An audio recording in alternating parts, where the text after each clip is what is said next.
In 10 years from now, I don't know where I will be, but wherever I go, I know that I will have soccer with me, the sport that shatters barriers and embraces diversity, the sport that is very much like my city, DC. We live in times where backgrounds, beliefs, politics can be divisive, where news can confuse and make communities feel indecisive, but DC, like soccer, is a space where we're all united to get excited, where collaboration is demanded and invited, a city that's passive and moves to make space for the ball, a city that will stand tall to protest the bad call, a city of three-a-days, hustle, early mornings and late practices, a city of movers and shakers, debaters, floppers and actresses, a city of teamwork, makes a dream work from traffic to footwork, a city of network and network from Ncaa to Petworth, a city of cultures merged together with one goal to win, a city where a loss feels like a cheap shot to the sin, a city that is the nation's capital, but is international, the city of the level-headed, radical, irrational, from corner kicks to slide tackles where movements are magical.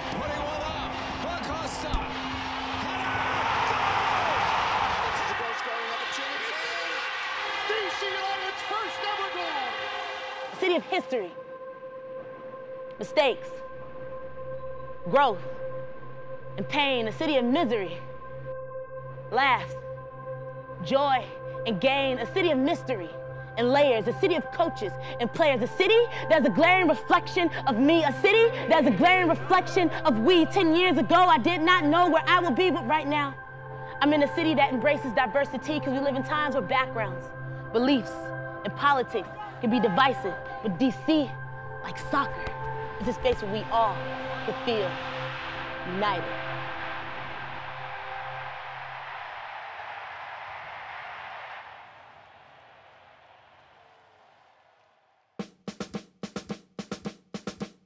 It isn't the North, it isn't quite the South. Washington, D.C. and the DMV has a flavor of its own.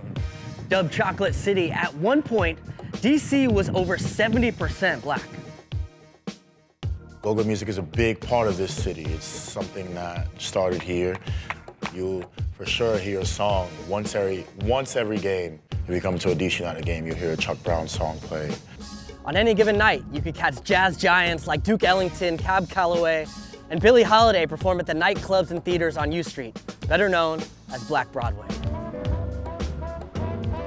Anchored by Howard University, and in the face of Jim Crow-era segregation, Black-owned buildings, businesses, and banks made the U Street corridor an intellectual hub for Black entertainers and industry. There's a part of DC that hasn't changed. You still see the influence from the 60s and the 70s. I would say probably about 75% of DC has had a facelift to the max.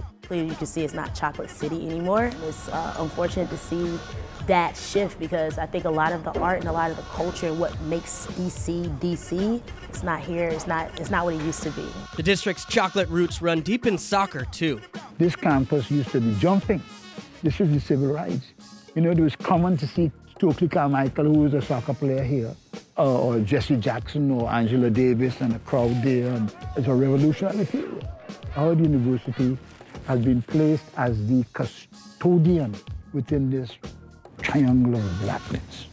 As much as we talk about soccer being new in this country, and this new wave of MLS, and it's been decades of people putting the work in and now are benefiting from. Just like this area in Ncaa, and understanding the history of where you live, it's also important to understand the history of the game that we all benefit from. This is amazing. Look at all this history in one place. Yeah, man. And I came to the darts, and the first year we won the championship here. Second year we won it again. All these are national team players. The team was kicking everybody behind. You see the complexion of the team. Yeah. And folks, Washington darts, man. RFK, hallowed ground for the U.S. men's national team and DC United. This was home to the first dynasty in MLS that all you young kids need to know about. Spin towards the box, and the 6, it's headed home! An incredible comeback by DC United, capped off by Eddie Pope's head into the upper corner. Perhaps the most recognizable Black player to come out of the district, Freddy Adu, made his debut right here at just age 14. And the club's first homegrown signing, Bill Hamid, got his first opportunity in goal right here at age 19. First off, we're in a soccer hotbed of this country. You know, it started with Bill and Andy and Ethan White and Jalen Robinson and Chris Durkin, and we have produced more first-team minutes since the league has started than any other club. We don't get credit for it. I remember being a ball boy and on RFK, it's a little gravel around the pitch, and then we'd always have to stand on the gravel and just wait with our pennies on. It was an old stadium. There was probably some dead raccoons or something in the walls that you don't know about. It was just dirty, and that was the kind of game we sometimes played. It was just that raw, dirty game. And I remember Benny always and other guys coming up through the locker room and stuff like in the dugout, and we were in awe. And it was just amazing.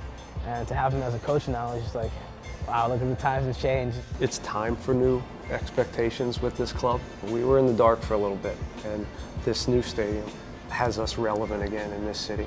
That is a special thing to me. A whole new era has begun here at Audi Field, where ball boys have turned into draft picks, a club legend is the manager, and a whole generation of young black players in the DMV are just waiting to get on. But to see how Chocolate City and this next generation take steps forward here, you have to understand how soccer in the district has long been tied to civil rights.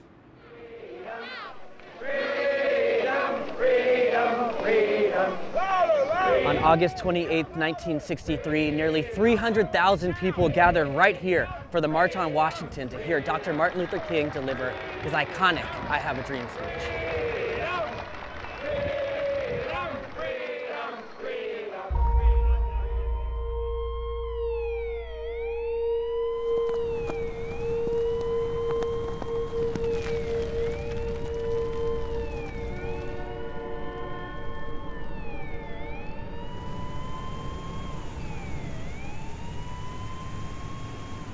Do you remember where you were when he was assassinated? Vividly. We were in Baltimore in a cinema at Greenmount Avenue. And in the middle of the picture, they had on the screen, we have an announcement to make. Please get up and walk slowly out the exits. Martin Luther King has been shot. It was a shock, and by the time we got outside, smoke in the air. Buildings were burning, and I remember it as clear as day.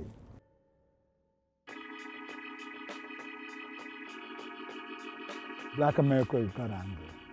They got angry. And it was during that time when the song came out, Sing Out Loud, I'm Black and I'm Proud, you know. And then we started to have the Afro. And so that was a black conscious movement. And so we need to go back and be proud of ourselves. At a time in American history where racial tension and the civil rights struggle had come to define the 1960s, the first historically black college to win an NCAA title should have been the 1971 Howard University men's soccer team. Coached by Lincoln Phillips, Howard beat predominantly white powerhouse St. Louis University only to have the NCAA take the title away, citing what many feel to be several small infractions. Feedback that I got is that folks complained, and of course we had this, and I'm sure they played professional soccer in Trinidad and so on, and we have no professional soccer in Trinidad. Everything is amateur. All I was thinking about was getting the trophy back. 3 years later, Howard completed the only undefeated season in men's soccer history, finding redemption as 1974 NCAA national champs. Being a HBCU, a historical black college or university, and going on to win the NCAA championship is not an easy feat, especially in that day and age. You know, they made history. In DC, learning about Lincoln Phillips was definitely something that black players, at some point you were going to hear about that. My father knows him well from the NCAA, the Black Coaches Convention. For him, that was something huge because there weren't many African-American males who had their own club to put into these prestigious youth soccer leagues in the area. At that time, it was something that didn't really happen in Northern Virginia. And your family is originally from Sierra Leone? Yeah. Okay. Yeah. How did they come to end up in the DMV? Opportunity, you know, like so many other families and people from different places, you know, the opportunity to make something of their lives. Just like Africa and that whole, it takes a village to raise a kid, I think that influence definitely transferred over to my life here. When I look at my players, They're all successful, but most of them are involved in something working with the youth. Once you get our players doing that, then that is going to be significant. That's going to success to significance. You like that? I do like that.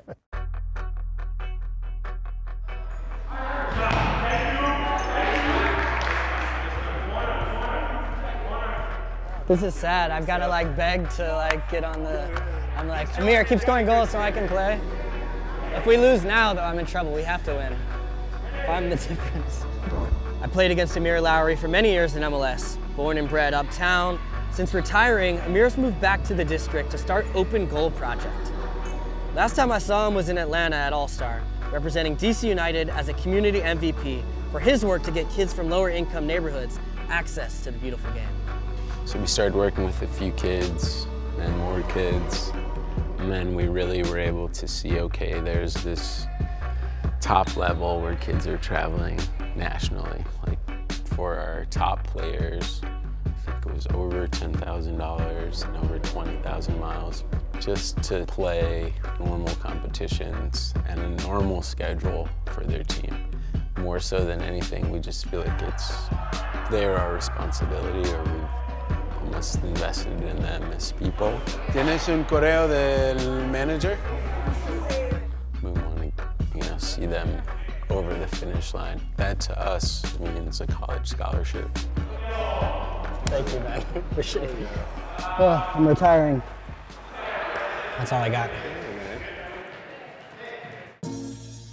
I'm here at 16th Street, where if you continue straight forward, you'll run right into 1600 Pennsylvania Avenue, the White House.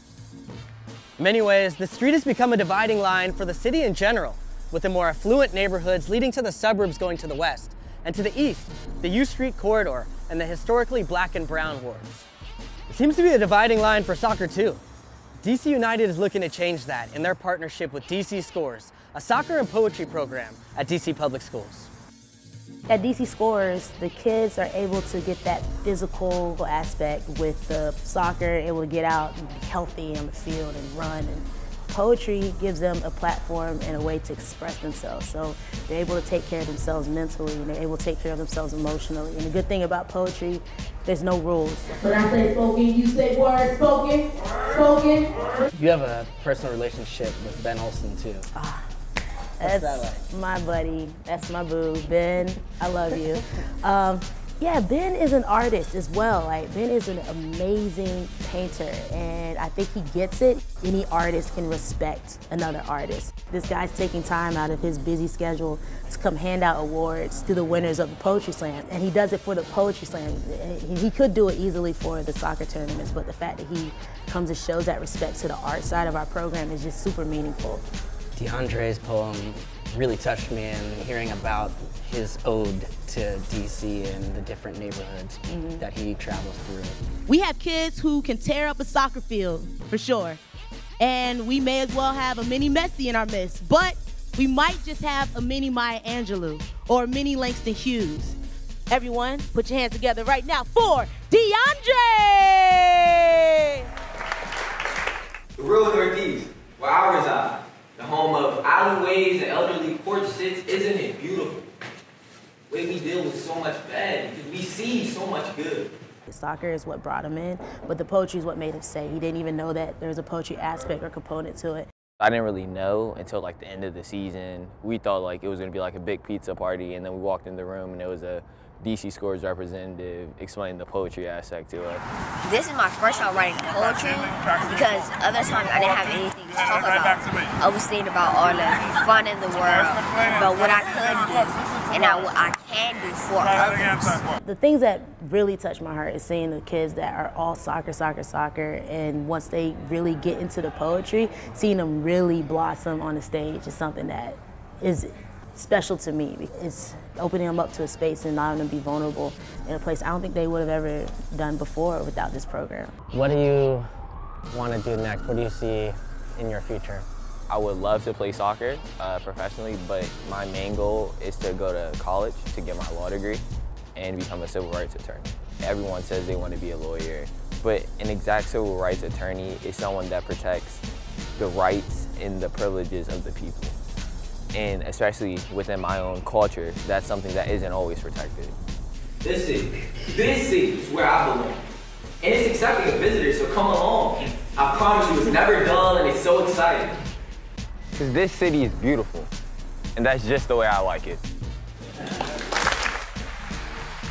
For a program that is 50% African American, how important is it for them to look out on the pitch when they go to Audi Field and see players from their same background and from the district out there representing the club as well? Super important. Being part of the Black community, soccer was never a sport that was popular. It was difficult for me personally growing up because I didn't see a lot of people that looked like me playing the sport. When Breonna Scary saved that goal, and I was like, that is what I needed to see. Just that validated that someone that looks like me can do something like this. And so I know those kids get that same feeling when they go to DC United games and they see a Black player out there or a Latino player out there, and they're able to be like, this is something that I can do, or that I shouldn't feel weird for playing a sport that's not so popular.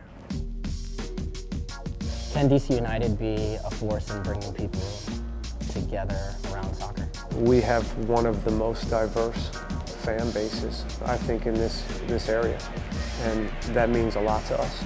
And it always has been, both in the communities we've mentioned, but also in the Latin community. I think there's still a lot of barriers in this city that we haven't given enough to on a consistent basis to try to give them the gift of soccer. I'd like to see us push the envelope and break down more barriers, break down more walls, because the city has a lot to offer. I think we can do more. I think we will.